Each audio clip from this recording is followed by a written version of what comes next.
কারীম বলেন, হাশরের মাঠে আমি ইনসাফওয়ালা বিচারক হব। কিওয়ালা? ইনসাফওয়ালা বিচারক হব। আল্লাহ যদি ইনসাফওয়ালা বিচারক হয় গো, পৃথিবীতে যারা বেইনসাফি বিচার করে বলুন না তারা ধরা খাইবনি? কথা হয় না?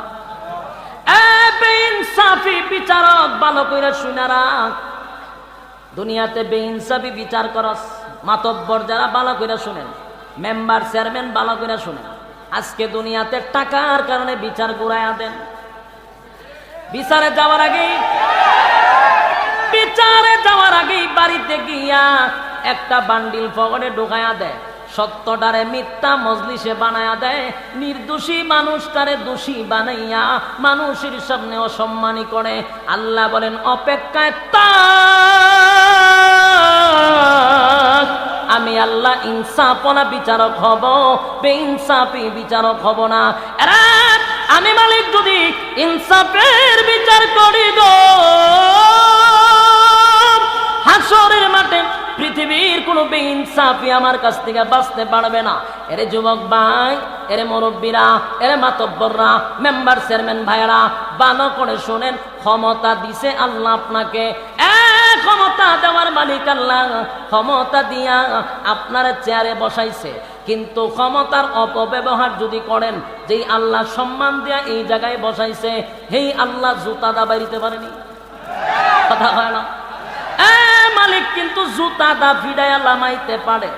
সুতরাং সম্মান পাওয়ার পরে অসম্মানী হইও না, ক্ষমতার অপব্যবহার দেখায়ও না। বিচার করার মতো আল্লাহ যোগ্যতা দিছে, তাই মাথা বেচা খাও। মাথা বেচে দেখো, মাথা বেশি না টুক করে বয়ে থাকে, ফয়েন বাইর করে ফেস ফলাই। আর আমরার কপালে এত পুরা পড়ছে, মসজিদের ইমাম দরকার ছিল টাকার বিচারক, আজকে সুদখোর আর ঘুষখোর লম্পট বদমাশগুলি বিচারক হয়ে গেছে। বাস্তব না বাস্তব? এটা আমাদের পাপের ফল। প্রতিটা মসজিদের ইমাম এবং খতিব হওয়ার দরকার ছিল পুরা এলাকার সালিশ দরবারের মেইন মাতব্বর, তাহলে সমাজের মানুষ পাইতো ইনসাফ বিচার। আজকে যত সুদখোর আর ঘুষখোর লম্পট বদমাশগুলিকে বানাইছে বিচারক, আর এরা টাকা খাইয়া সত্যটাকে মিথ্যা বানাইয়া অসহায় মানুষদেরকে সালিশ দরবারে বেজ্জতি করে দেয়।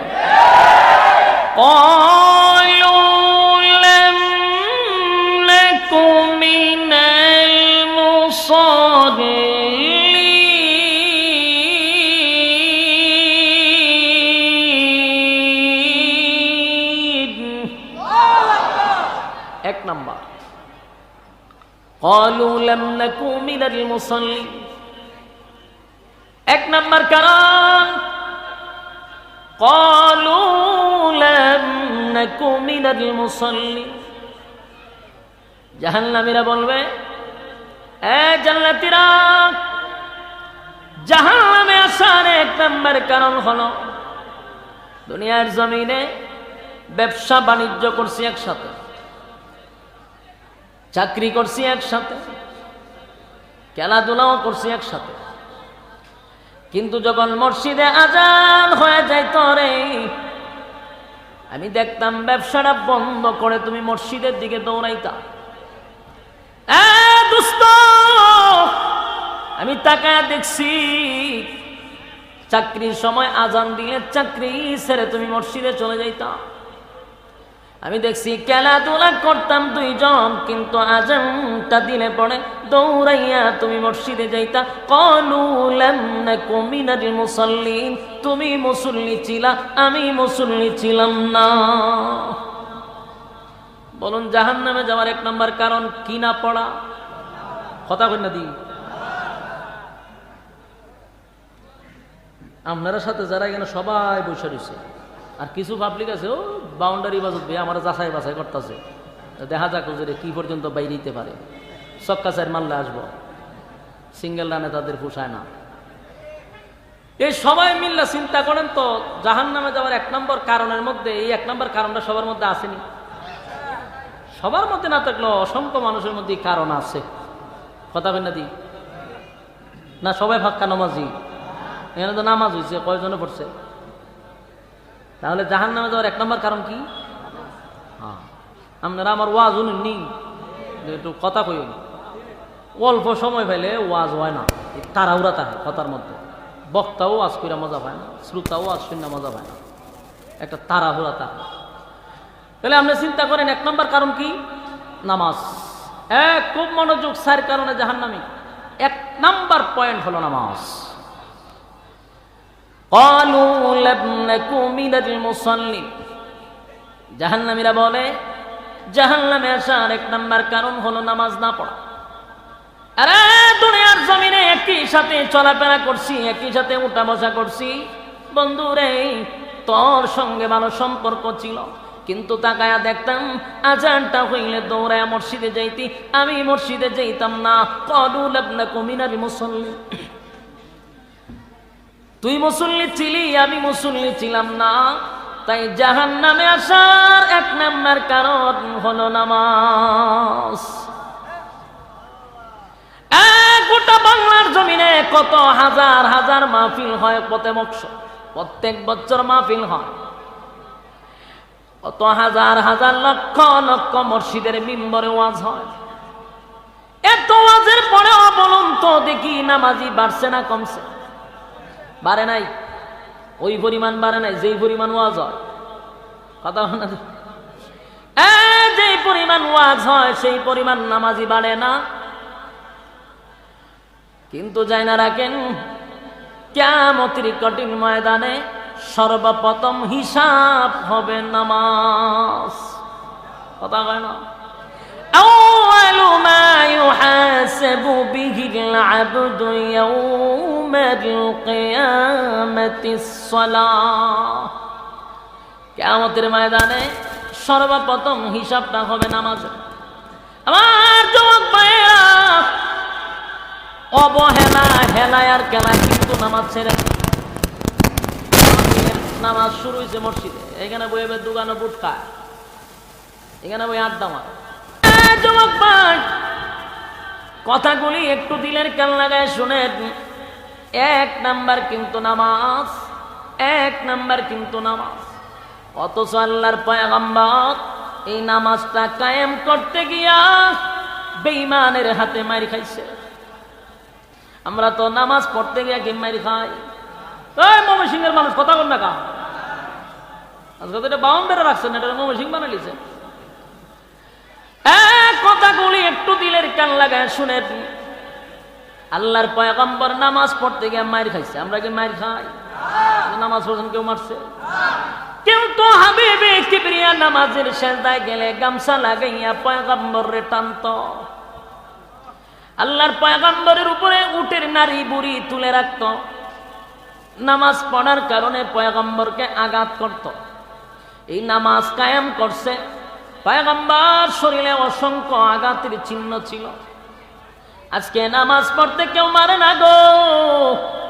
এরপর যুবকরা নামাজ চলা অবস্থায় দোকানে বসে আড্ডা মারে, নামাজ যে ফরন লাগবে এটা মনেই করে না, এটারে কোনো কঠিন বিষয় মনে করে না। যুবক, কিন্তু আল্লাহর হাবিব বলেন সর্বপ্রথম যদি হিসাব হয় তাহলে নামাজের হিসাবটাই হবে। কি বুঝলেন? হিসাব কোনটা হবে? নামাজের হিসাব হয়ে যাবে রে। নামাজের হিসাবে আটকা পড়ে গেলে একে একে সব কিছু আটকা পড়ে যাইবা। আমরা তো নামাজ যারা পড়ি তারপরে ওইটা কোয়ালিটি সম্পন্ন না। কত ডঙ্গের রঙের নামাজ হন আমরা সমাজে। সারা জীবন আকাম কোকামের PhD করছে, সন্তানগুলি ঠেলাইয়া ফাটাইছে মক্কাকে, এখন নাম পালাইয়ান হাজি। সারা জীবন তো আকাম কোকামের PhD করছে, বয়স হয়েছে তো দৌড়াইয়া ফাটাইছে মক্কায়, নাম পালাইছে হাজি। কিন্তু যে হাজি সারা জীবন আকাম করলো হে কি আর হাজি হইয়া? যেমন হাজি নাম পালাইছে কিন্তু দেশ হয় আর হাজি উঠতেছে ওই আগের মতো হাজি হই। এখন সারা জীবন নামাজ পড়ছে না, হজ করেছে, তো ফুলাফান বউ বাচ্চারা কয় হজ উজ করেছে না, নামাজটা একটু পড়েন না, ইজ্জত যায় যায়। হাজি নাম পালাইছে, নামাজ না বলে ইজ্জত থাকবো, কত কিতা করতে হইব, কত নামাজ মসজিদও যান, তো ঠেলাইয়া ঘর থেকে মসজিদও ফাড়ায়। এই বেচারা হারা জীবন শয়তানে আগাল মাতাল নাচাইছে, হে আইছে মসজিদও নামাজ পড়তো, ওর নামাজ দেখা রয়েছে খারিয়া মসজিদের গরিব কড়াবাজিটা হারিয়ে চায় থাকে। বাস্তব কইছি না অবাস্তব? ওই নিয়ত বান্দাতে মসজিদের গরিব কড়াবাজিটাও দেখে, মসজিদের সামনে ক্যালেন্ডার আছে এটার ভাই চায় থাকে, তো ফ্যান কড়া লাগাইছে এটাও দেখে। এটা কি নামাজ না তামসা? রীতিমতো একটা তামসা। মানে আরা জীবন তো আগামের পিএইচডি করছে, হঠাৎ করে মসজিদে আইসন গরিব ভাই চায় থাকে, তো ওই ফ্যানের ভাই চায় থাকে, ফিফরা যায় এটারও মারে, মশা কামড় দিয়ে এটারও মারে। আছে নিরম নামাজি? এটি কি কোয়ালিটি সম্পন্ন না রীতিমতো তামসা? নামাজ জাহান্নামে যাইলে প্রথম হিসাব না হবে, জাহান্নামে যাওয়ার আগেই হিসাব হবে। হিসাবের শুরুতেই হবে নামাজের হিসাব। তাই নামাজ নিয়ে যারা পড়েন তারা ভালো করে পড়েন, ফাজলামি করেন না।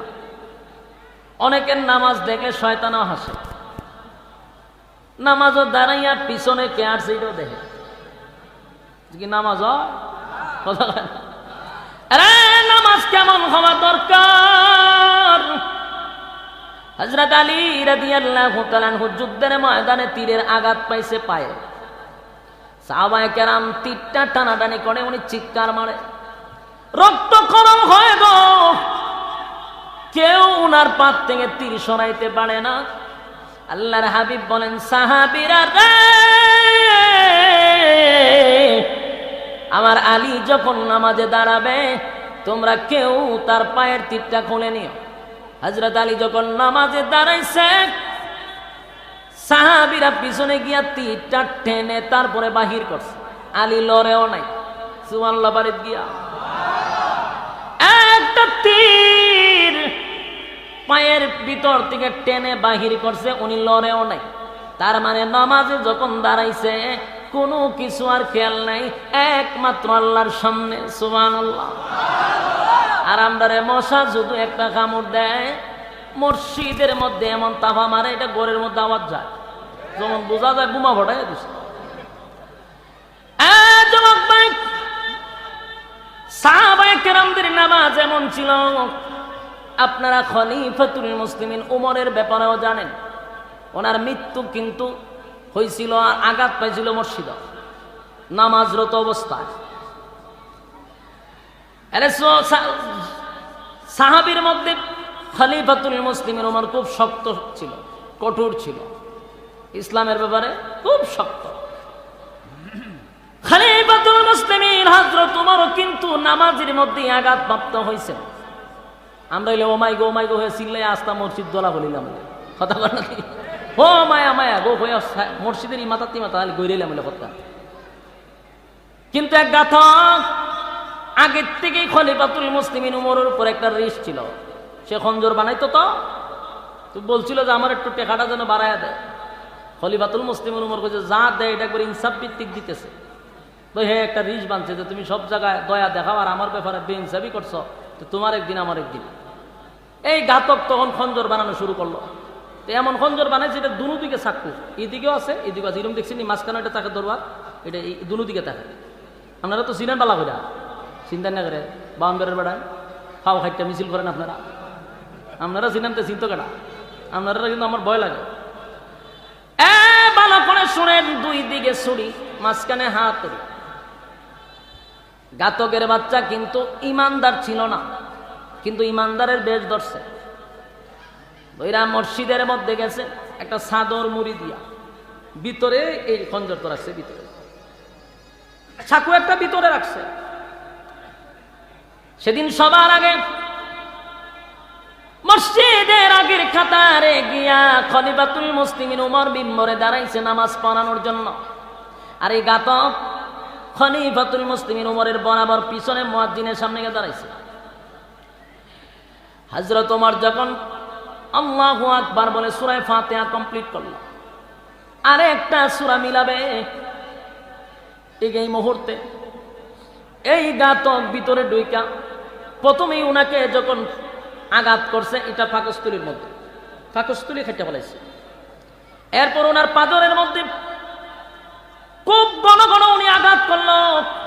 খলিফাতুল মুসলিমিন উমর সাথে সাথে পড়ে গেছে, কিন্তু পিছন দিক দিয়ে একজনের টান্দা নিয়ে ইমামতির জায়গা খাড়া করাইছে, আর উনি জাকাত পড়ে গেছে। আর এই ঘাতক যখন সামনের কাতার থেকে পিছনে যাবে, আরো 4-5 জনকে জাগার ডেট করছে, জাগার ডেট এইভাবে মারতে মারতে গেছে, আরো কয়েকজনকে মেরে বলেছে। একজন সাহাবী একটা চাদর তার উপরে উড়াইয়া মারছে, আর চাদরের ফেসও কইরা সে উল্লে পড়ে গেছে, তারও শেষ করা হয়েছে পরে। কিন্তু খলিফাতুল মুসলিমিন উমর যখন বেহুশ হয়ে গেল, ওনাকে রাষ্ট্রীয়ভাবে চিকিৎসা করানো হচ্ছে, কিন্তু উনি বেহুশ। ওনাকে যখন দুধ পান করায় তখন পাকস্থলী দিয়া বাহির হয়ে যায়। রাষ্ট্রীয় চিকিৎসক ঘোষণা দিল ওনাকে বাঁচানো যাবে না, তোমরা পরবর্তী নেতাকে হবে নির্ধারণ করো, দেখো দোয়া করো উনি হুঁশ ফিরে কিনা। যখন ওনার হুঁশ ফিরল, হুঁশ ফিরার পরে ও মাই কইয়া শিক্ষা দেয় নাই, তারপরে বলে নাই যে আমার কে মারলো, এই কথাও বলে নাই, একবারও বলে নাই আমার পরে কে নেতা হবে, এই কথাও বলে নাই। চোখ খোলার পরে উনি ঘোষণা দিল, আমি যখন আঘাত পেয়েছিলাম তখন নামাজরত অবস্থায় আমি যে একজনকে টান দিয়া নামাজে দাঁড় করাইছিলাম, বলো না সেদিনের নামাজ কি কমপ্লিট হয়েছে কিনা? সুবহানাল্লাহ বাড়ি গিয়া, আরে নামাজ যদি কমপ্লিট হয় আমাকে জানাও। তাহলে নামাজের প্রতি সাহাবায়ে কেরামদের কি পরিমাণ গুরুত্ব। আরে যুবক ভাই, আমরা সবচেয়ে বেশি অবহেলা করি নামাজের ক্ষেত্রে। আল্লাহর নবী নামাজ কায়েম করতে গিয়া রক্ত জড়াইছে, আঘাতের পর আঘাত পাইছে। যুবক ভাইরা আমার, তাই জাহান্নামীরা সর্বপ্রথম বলবে, সর্বপ্রথম জাহান্নামীরা বলবে ক্বালু লাম নাকু মিনাল মুসাল্লিন। এক নাম্বার কারণ হলো জাহান্নামে যাওয়ার, এক নাম্বার কারণ হলো নামাজ নামাজ নামাজ। তুমি দুনিয়ার জমিনে মুসল্লি ছিলাম, আমি মুসল্লি ছিলাম না, তাই জাহান্নামে যাওয়ার এক নাম্বার কারণ হলো আমি নামাজি ছিলাম না। তুমি জান্নাতে যাওয়ার এক নাম্বার কারণ হলো তুমি নামাজি ছিলা। জুরে কোন জাহান্নামে যাওয়ার এক নাম্বার কারণ কি? কি না পড়া। তাহলে আমরা আজকের এই মাহফিল থেকে জাহান্নামে যাওয়ার 4টা কারণের মধ্যে একটা নাম্বার কারণ হলো নামাজ। পারবো তো? কথা হয় না? এবার জাহান্নামীদেরকে বলে, তারপরে বলো না কেন জাহান্নামে আসছো, তারপরে বলো। জাহান্নামীরা বলেন 2 নাম্বার কারণ হলো, জাহান্নামে আসার 2 নাম্বার কারণ হলো قالوا لم نكن من المصلين ولم نكن نطعم المسكين। 2 নাম্বার কারণ হলো ولم نكن نطعم المسكين, আমরা দুনিয়ার জমিনে অভাবীদের খাবার দেই নাই। 2 নাম্বার কারণ কি? আমার কথা বুঝেননি? কিতা বুঝছো? অভাবীদেরকে খাওয়ার না দেওয়া। আমার ডাইনে বামে কি অভাবীর কম আছে? অনেক মানুষ দিন আনে দিন খায়, এমনও আছে রাত্রে খাইছে, আগামী কাল সকালে কি খাইবে জানে না, দুপুরে খাইলে রাতের খবর নেই। আর আমার ঘরে 3 বেলা কুরমা পোলাও চলে। আল্লাহ বলেন বান্দারে জাহান্নামে আসতে হবে যদি অভাবীকে খাবার না দেস। এতিম গরিব অসহায়ের প্রতি দাঁড়াইতে হবে, মন গড়া জিন্দেগি চালাইলে হবে না। আমি রাত্রের বেলায় কুরমা পোলাও খাইয়া ঘুমাইলাম, আমার পাশের বাড়ির মানুষটা খাইলো কিনা জানলাম না। আল্লাহ বলেন ওয়ালাম নাকুনু তুইমুল মিসকিন, মিসকিনের খাবার যারা দেয় নাই নিজেরা পেট ফোলাইয়া ঘুমাইছে খাইয়া। অভাবীদের খাবার যারা দেয় নাই, অভাবীদের মাল যারা মাইরা খাইছে, মাইরা খাই না লোক আছে দে তো দেই না, উল্টা মাইরও খায়। কথা কেন? সরকার দিছে চাউলের বস্তা গরিব মিসকিনদের বিলায় দেওয়ার জন্য, এই চাউলের বস্তা গরিবের ঘরে যায় না রে, যায় আর খাটের নিচে। তেলের বোতল দিছে গরিব রে বাইটা দেওয়ার লাগা, এটা যায় খাটের নিচে। মিসকিনের মাল যারা মাইরা খাস, বুঝা রাখিস জাহান্নামে যাওয়ার কয় নাম্বার কারণ? কথা কই না? জাহান্নামে যাওয়ার 2 নাম্বার কারণ হলো বান্দারে ওয়ালাম নাকু নুতঈমুল মিসকিন, মিসকিনের খাবার যারা দেয় নাই, তাহলে রেডি দেখো জাহান্নামে যাওয়ার 2 নাম্বার কারণ, সরকার তোমাকে দায়িত্ব দিছে ইয়েতিম মিসকিনের মাল পৌঁছায়া দেওয়ার জন্য। সরকারিভাবে দেখবেন টিউবওয়েল আসে, টিউবওয়েল আসেনি, যত আমি বাস্তব অভিজ্ঞতা থেকে হইতেছে, টিউবওয়েল কিন্তু সরকারে দিছে একেবারে ফি সাবিলিল্লাহ গরিবদেরকে। যার হাত হয়েছে এখন 7,000 করে লাগবে, কপালে জুতা বাইরিবার দরকার নেই, 7,000 দুধ দেওয়া লাগে তার সরকারের দরকার হয়, তো সরকার রেখো আমার 7,000 টাকা নিবনি, ভিক্ষা দিব না আমি, অথচ সরকার দিছে তারে এটা নিয়ে দিয়া, কিন্তু হে আবার কে হয় 7,000 না 3,000 টাকা দিতে হইব, এটা প্রসেসিং আছে, জুতা দামার তোর প্রসেসিং হয়, সরকার তো প্রসেসিং করি তোর কাছে পাঠাইছে, আছে না নাই? এরকম আমার কাছে কইছে লিয়ে হইতেছে, তো 3,000 দিলে হইব আপনি, একটা প্রসেসিং আছে, তো 3,000 টাকা যায় কি সুরার দল। এগুলা কিন্তু এতিমের মাল, এগুলা মিসকিনের মাল, কিন্তু আমরা মাইরা খাই, আছে না নাই? বলুন জাহান্নামে যাইবার কয় নাম্বার কারণ? সরকার কিন্তু অনেক সময় অনেক গরিব গোড়ার ঘর বানায় দেওয়ার জন্য প্রস্তুতি নেয়, বিভিন্ন দেশ থেকে আসে সরকার, দেখি না আল্লাহ জানে, তো বিভিন্ন প্রান্তের থেকে আসে গরিবের জন্য, বাহির থেকে আসে, কারণ এগুলা দিছে গরিবরে ঘর বানায় দিত, এখান থেকে ঘরটা 1 লক্ষ টাকা খরচ হবে, তো 20,000 টাকা দিতে হইব, এই 20,000 টাকা খাইছে, কথা খাই। জাহান্নামে যাবার কয় নাম্বার কারণ? জাহান্নামে যাওয়ার 2 নাম্বার কারণ, বালা কইরা শুনিস, যারা খাওয়িন না পার্টি বালা কইরা শোন, তুই যে খাইতা যাস কিয়ামতের ময়দানে হিসাব আছে না নাই? আর জাহান্নামে যাওয়ার 2 নাম্বার কারণ হলো ওয়ালাম নাকুনু তুঈমুল মিসকিন, যারা অভাবীর খাবার দেয় না, ইয়েতিম মিসকিনের মাল মাইরা খাইছে, জাহান্নামে যাওয়ার 2 নাম্বার কারণ। 3 নাম্বার হলো ওয়াকুন্না নাখুদু মাআল খাইদিন। 3 নাম্বার কারণ, ভালো করে শুনেন মুরব্বীরা, 3টা নাম্বার কারণ, অনেকের মধ্যেই খাসলত আছে। 3 নাম্বার হলো ওয়াকুন্না নাখুদু মাআল খাইদিন, যারা অনর্থক কথা বলে, অনর্থক কথা বললে আসেনি, অনর্থক যারা কথা বলে, নিষ্প্রয়োজনে কথা বলে, বেহুদা কথা বলে, এই বেহুদা কথা বলার কারণে জাহান্নামে যেতে হবে। কারণ কয় নাম্বার? বেহুদা কথা কই না লোক আসেনি, মসজিদে নামাজ পড়ছে, বইরা শাস্ত্র লেগে বইছে, 1 কাপ চা খায় আর টিভিটা চার, তো টিভি ছাড়ছে, কিতা দিছে আজকে টিভি, কার 1 চমুক কার খাইয়া কয় দে ইসরায়েল আর ফিলিস্তিনে যুদ্ধ লাগছে, এটা দে, তো ওইখানে বই যুদ্ধ, তুই টিভি দেখ, বালা কথা, এটার মধ্যে আরো কথা কইতে আছে, এই মাগরিব পর্যন্ত শেষ।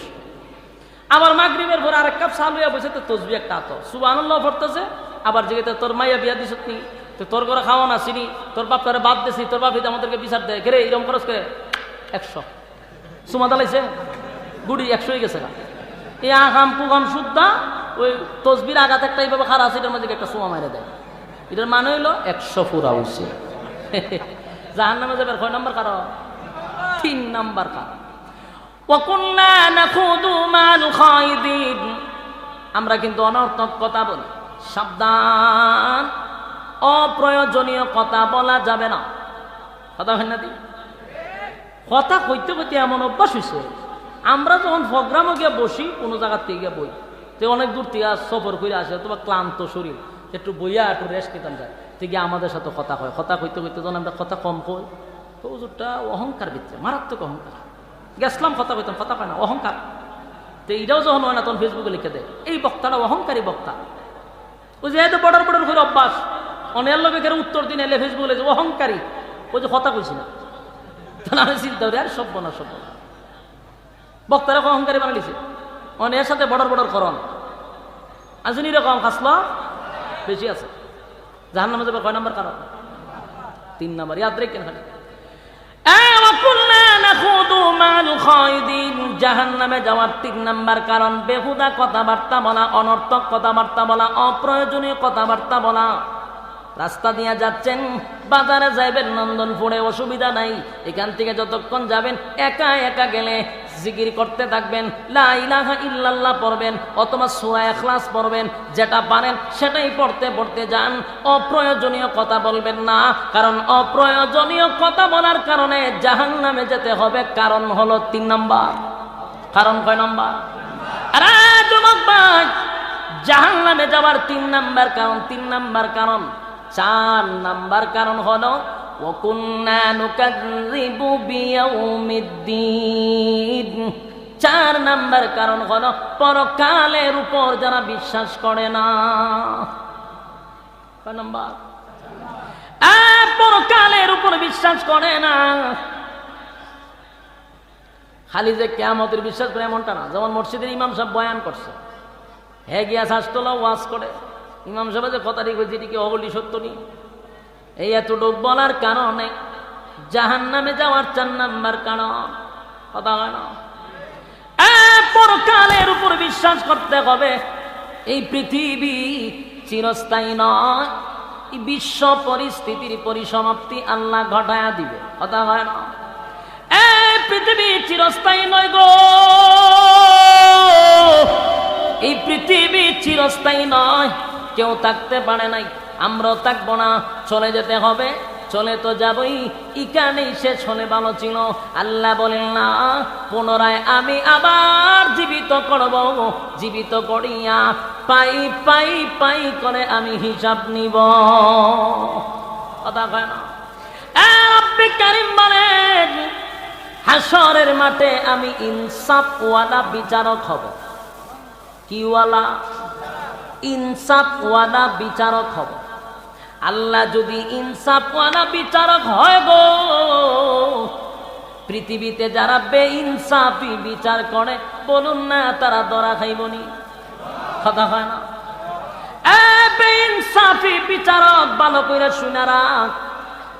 দুনিয়াতে বেইনসাফি বিচার করস, মাতব্বর যারা ভালো কইরা শুনেন, মেম্বার চেয়ারম্যান ভালো কইরা শুনেন, আজকে দুনিয়াতে টাকার কারণে বিচার ঘুরাইয়া দেন। বিচারে যাওয়ার